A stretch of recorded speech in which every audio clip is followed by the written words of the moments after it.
Chapter number 13 monologue को और बेहतर तरीके से हम कैसे याद कर सकते हैं। वैसे तो मैंने पहले ही आपको मेमोराइज एक्सरसाइज बताई थी चैप्टर नंबर 8 में कि याद नहीं करना है, याद हो जाएगा। उसके बाद आपको डायलॉग तो याद होने शुरू हो ही गए होंगे। फिर भी एक बोनस एक्सरसाइज ले लेते हैं ताकि अगर आप ज्यादा देर तक याद रखना चाहते हैं तो इस तकनीक से भी कर सकते हैं। यह शुरुआत में क्योंकि वो प्रैक्टिस इतनी ज्यादा नहीं हुई है तो ये टेक्निक आपको बहुत सपोर्ट करेगी। यह है क्वेश्चन आंसर टेक्निक। नॉर्मली हम भी जानते हैं कि हमारे दिमाग में वही चीजें याद रह जाती हैं या तो वो हमारे लिए बहुत इमोशनली महत्व रखती हैं या जिन चीजों को हम बार बार दोहराते हैं। आपने देखा ही होगा जिन चीजों को भी आप बार बार रिपीट करते हैं वो आपको याद हो जाती है। जैसे कोई आपसे आपका घर का पता पूछता है, आप पता बताते हैं, फिर दोबारा बताते हैं, तिबारा बताते हैं और आपको याद हो जाता है। कोई आपसे मोबाइल नंबर पूछता है, आप 2-4 बार बताते हैं, आपको याद हो जाता है। तो सवाल जवाब में हमारा दिमाग ज्यादा इफेक्टिवली काम करता है जब रिपीट होता है बार बार। मतलब ये एक बार सुना फिर बोला, फिर सुना फिर बोला, उससे क्या होता है माइंड में वो चीज हमेशा के लिए बैठ जाती है। इसी चीज को हम इस्तेमाल करेंगे डायलॉग्स के लिए भी और बहुत आसानी से ये हो सकता है। आपको तो ये एक्सपीरियंस हुआ ही होगा जब आपके माता पिता कहते होंगे कि भाई हमारे ज़माने में जब लैंडलाइन नंबर होता था तो हमें तो 25-25 लोगों के नंबर याद हो जाते थे और आज की डेट पे हमें हमारा नंबर भी जल्दी से याद नहीं होता। रीज़न साफ है कि अब नंबर सेव होने लग गए हैं, व्हाट्सएप पे या एसएमएस के थ्रू नंबर जाता है, वहीं के वहीं सेव हो जाता है। हमें ज़रूरत ही नहीं है नंबर की तो हम उसको याद नहीं रख पाते। तब होता क्या था कि हम बार बार नंबर इसलिए याद रख पाते थे कि हम उसको बोलते जाते थे और नंबर को डायल करते थे, तो वो टाइम लेता था। तो ऐसा बार बार करने से क्या हुआ, वो दिमाग में स्टोर हो गया और सालों साल तक स्टोर हो गया। इसी तरह से हम अगर मोनोलॉग को प्रैक्टिस करेंगे तो बड़ी आसानी से हो जाएगा। इसमें करना क्या है, जो भी आपका मोनोलॉग है उसमें बहुत सारी लाइन है। अगर आप देखेंगे तो उन लाइंस में कुछ जवाब छुपे हुए हैं। उन जवाब के क्वेश्चन बना लीजिए। अगेन क्वेश्चन आपको अपने लिए बनाने हैं, किसी दूसरे के लिए तो बनाने नहीं है। तो ये मत सोचिए कि यही क्वेश्चन सही है या गलत है, कुछ भी नहीं। जवाब के रूप में आपकी वो लाइंस आनी चाहिए, है ना। जैसे एक डायलॉग था कि जीजू मैं यहां बोर होने तो नहीं आया हूं, आप सारा दिन ऑफिस के काम में लगे रहते हैं, दीदी सारा दिन किचन में काम करती रहती है और ये आपका भाई संजीव, इसके पास तो मेरे लिए टाइम ही नहीं। तो इसके क्वेश्चन आंसर फॉर्म कैसे बन सकते हैं, आप क्या हो रहे हैं और क्या होने नहीं आए हैं, ये क्वेश्चन बन गया। तो जवाब क्या होगा, जीजू मैं यहां बोर होने तो नहीं आया हूं। किस बात से आप बोर हो रहे हैं, क्योंकि आप सारे दिन ऑफिस के काम में लगे रहते हैं, दीदी सारा दिन किचन में काम करती रहती है और ये आपका भाई संजीव, इसके पास तो मेरे लिए टाइम ही नहीं है। मतलब ये क्वेश्चन आप मन से बनाएंगे लेकिन जवाब के रूप में आप मोनोलॉग डायलॉग की लाइंस को दोहराएंगे। 2-3 बार जब ऐसा कर लेंगे तो जब आप परफॉर्म कर रहे होंगे गलती से अगर इधर उधर भूले भी ना, फौरन आपके जवाब के रूप में, आपका आंसर के रूप में वो डायलॉग ऑटोमेटिकली आ जाएगा। ये बड़ा कमाल तरीके से काम करता है। इसको हम प्रैक्टिस सेशन में और अच्छे से समझते हैं।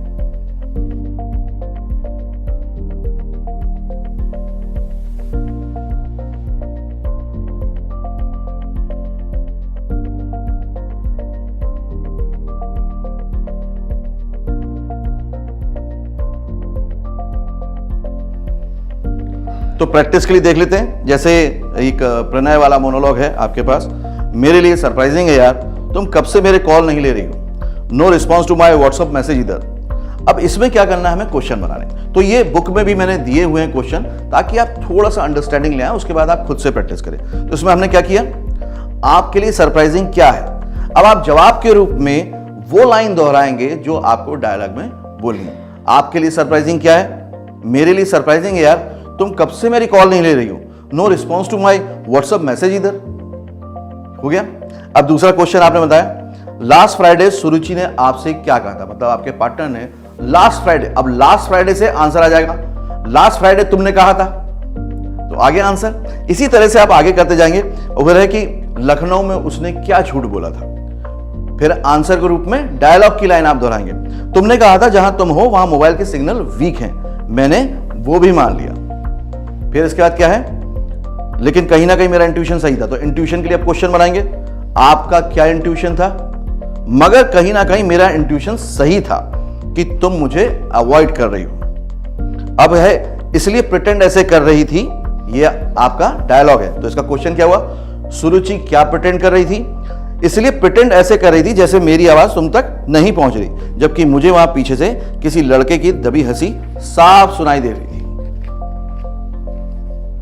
है ना। अब फिर आ जाते हैं, फिर वो आगे लाइन क्या है, लिसन सुरुचि, मैं सिर्फ दिखने में ही नहीं दिमाग से भी स्मार्ट हूं। तो इसका क्वेश्चन क्या बनेगा? आप दिखने में और दिमाग में कैसे हैं? लिसन सुरुचि, मैं सिर्फ दिखने में ही नहीं दिमाग से भी स्मार्ट हूं। आपको कब डाउट हो गया था? ये क्वेश्चन बनाया हमने, आंसर के रूप में मोनोलॉग की लाइन। तुम पर डाउट तो मुझे उसी दिन हो गया था जब सरोजी नगर मार्केट में मैंने तुम्हें उस लड़के के साथ देख लिया था। सुरुचि ने उस लड़के को अपना क्या बताया था? क्वेश्चन बना सकते हैं बड़ी आसानी से। देख रहे कितनी इजीली क्वेश्चन बन रहे हैं, आप भी बना सकते हैं। सुरुचि ने उस लड़के को अपना क्या बताया था जिसे तुम बड़े आराम से अपना लखनऊ वाला कजिन बता रही थी? क्योंकि कजिन बता रही थी इसलिए आपने पूछा क्या बता रही थी। तुम्हें झूठ कैसे पता चला, मतलब तुम्हारे कैरेक्टर को? वह तो शायद मेरी किस्मत अच्छी थी कि अगले दिन जब तुम्हारा फोन नहीं मिला और मैंने तुम्हारे लैंडलाइन पर फोन किया, फोन तुम्हारी बहन स्वीटी ने उठाया और मुझसे कहा कि तुम बड़े भोले हो, प्यार की बोगी में तुम्हारी रिजर्वेशन कैंसिल हो चुकी है। तो इस तरह से आपको उस झूठ का पता चला। तो जैसे झूठ आएगा माइंड में, ये चीज कनेक्ट हो जाएगी। उसके बाद फाइनली आप सुरुचि से क्या जानना चाहते हैं? सच सच बताओ सुरुचि, ये वही था ना जिसकी हंसी मुझे सुनाई दे रही थी? क्योंकि एज ए पार्टनर आप जेलस हैं, तो आपका मेन मुद्दा क्या है वही पूछना है, तो आप उसका क्वेश्चन बना सकते हैं।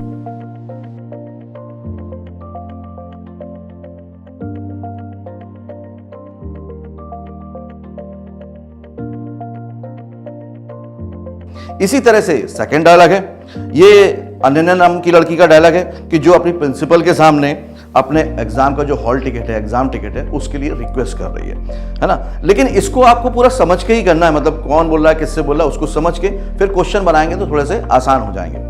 तो पहला क्वेश्चन हम बना सकते हैं, क्योंकि आंसर के रूप में मोनोलॉग में क्या है, मैम मैं आपसे आर्ग्यू कैसे कर सकती हूँ। तो मैम से क्या कह रही हो? मैम मैं आपसे आर्ग्यू कैसे कर सकती हूँ? मैम किस तरह बड़ी हैं? आप मेरे से एज में, एक्सपीरियंस में काफी बड़ी है। मैम को कैसे इमोशनल ब्लैकमेल कर रही है, मतलब ये कैरेक्टर कैसे ब्लैकमेल कर रहा है? तो आगे आंसर के रूप में उसका जो भी डायलॉग है, आपने शादी नहीं की तो क्या हुआ? अगर की होती, अब यहां पे पूरा वो इमोशनल अत्याचार करी, पूरा ड्रामा करी। अगर की होती और इस वक्त मेरी जगह आपकी बेटी होती और आपसे यूं आंखों में आंसू लिए रिक्वेस्ट कर रही होती, तो भी क्या आपको उसकी कहानी मनगढ़ंत और झूठी लगती? ड्रामा करके कहां देखने का बोल रही है? प्लीज मैम झांक कर एक बार इन आंखों में मेरी जिंदगी की तस्वीर देखने की कोशिश कीजिए। आंखों में मैडम को क्या दिखाई देगा? काश आपको इन आंखों में दिखाई दे जाती वह औरत जिसके हस्बैंड ने एक पराई औरत के प्रेम जाल में फंसकर अपनी 4 साल की मासूम बेटी से मुंह मोड़ लिया। बच्ची के बारे में क्या सोचने को बोल रही है? उस नन्ही सी जान के बारे में सिर्फ एक पल सोचकर देखिए मैडम, जो रात भर अचानक डैडी डैडी चिल्लाकर उठ जाती थी। बच्ची की मां ने क्या तकलीफ उठाई है, मतलब इस कैरेक्टर की बच्ची की मां ने, जिसकी मां ने दूसरों के घरों में झाड़ू पोछा और बर्तन करे, मोहल्ले के लोगों के कपड़े सिए ताकि उनकी अनन्या कॉलेज जाकर अपने पैरों पर खड़ी हो सके। मैडम उस बच्ची के साथ क्या कर रही हैं? अब जवाब में मोनोलॉग की लाइन, और आप उसी मजबूर औरत की बेटी को एग्जाम में बैठने से मना कर रही हैं। अब मैडम से क्या रिक्वेस्ट कर रही हो? हॉल टिकट दे दीजिए मैम, क्यों किसी दुखहरी मां की आशा का गला घोट रही हैं? लास्ट में टिकट मिलने पर क्या कहना है? फिर आंसर वही है, you are so kind ma'am, thank you so much.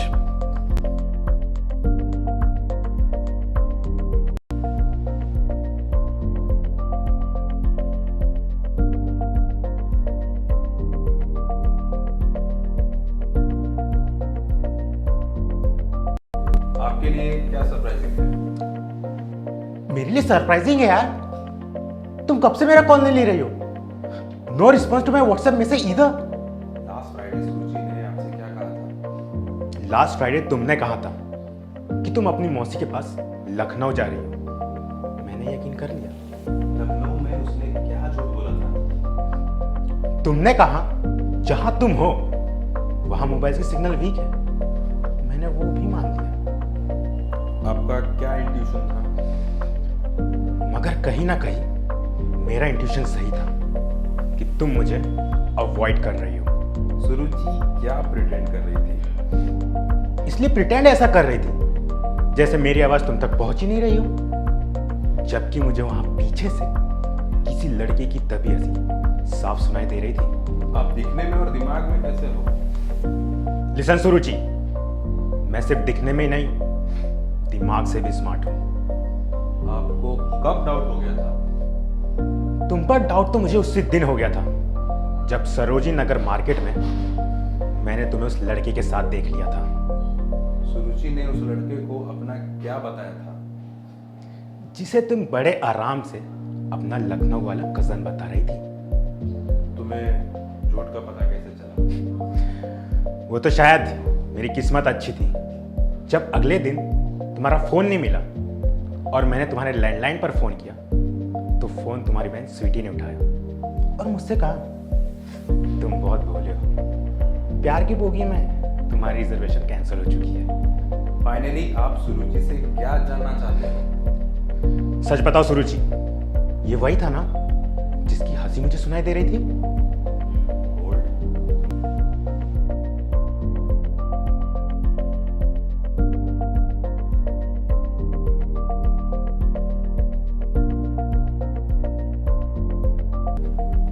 आपके लिए क्या सरप्राइजिंग है? मेरे लिए सरप्राइजिंग है यार।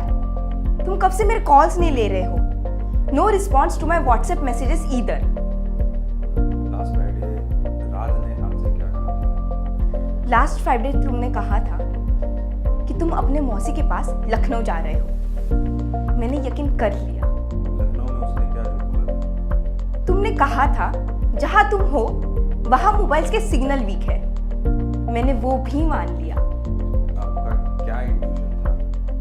मगर कहीं ना कहीं मेरा इंट्यूशन सही था कि तुम मुझे अवॉइड कर रहे हो। राज क्या प्रिटेंड कर रहा था? इसलिए प्रिटेंड ऐसे कर रहे थे जैसे मेरी आवाज तुम तक पहुंच ही नहीं रही, जबकि मुझे वहां पीछे से किसी लड़की की दबी हंसी साफ सुनाई दे रही थी। आप दिखने में और दिमाग में कैसे हो?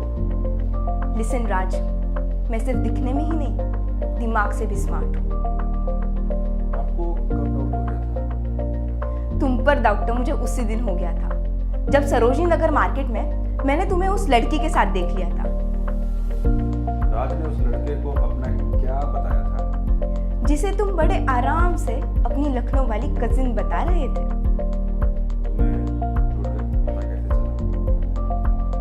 वो शायद मेरी किस्मत अच्छी थी कि जब तुम्हारा फोन नहीं मिला और मैंने फोन तुम्हारे लैंडलाइन पर किया तो फोन तुम्हारी बहन स्वीटी ने उठाया और मुझसे कहा, तुम बड़ी भोली हो, प्यार की बोगी में तुम्हारी रिजर्वेशन कैंसिल हो चुकी है। फाइनली आप राज से क्या जानना चाहते हो? सच बताओ राज, ये वही थी ना जिसकी हंसी मुझे सुनाई दे रही थी? होल्ड।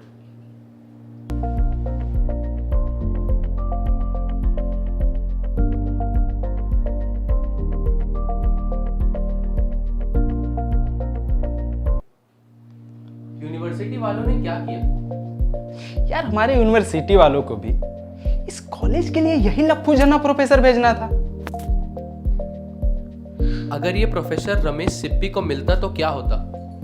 कसम से बोलता हूँ, आज से 42 साल पहले अगर ये बंदा रमेश सिप्पी साहब को मिल जाता ना तो जेलर के रोल के लिए तो असरानी साहब का पत्ता ही साफ था।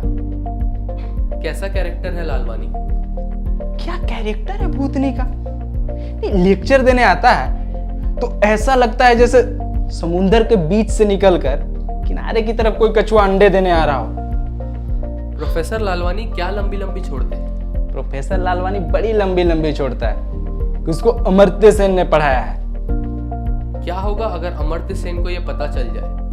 अगर इस बात का पता अमर्त्य सेन को चल जाए ना कि लालवानी अब प्रोफेसर हो गया है तो शर्म से पानी पानी हो जाए और हो सकता है कि फ्रस्ट्रेशन में आके अपने सर के बाल नोच के दीवार से दे मारे। इकोनॉमिक्स के फील्ड में लालवानी का क्या कंट्रीब्यूशन है? यार इकोनॉमिक्स के फील्ड में लालवानी साहब ने भले इसको कंट्रीब्यूट नहीं किया, पर दोस्तों मुझे नाज है उन्होंने अपनी बायोलॉजी से सोसाइटी को बहुत कुछ दिया है। बायोकेमिस्ट्री में कौन आई है? अरे नहीं समझे, वो जो नई हॉट लड़की है ना बायोकेमिस्ट्री में, वो लालवानी की बिटिया रानी है और हमारी उठ भी रानी।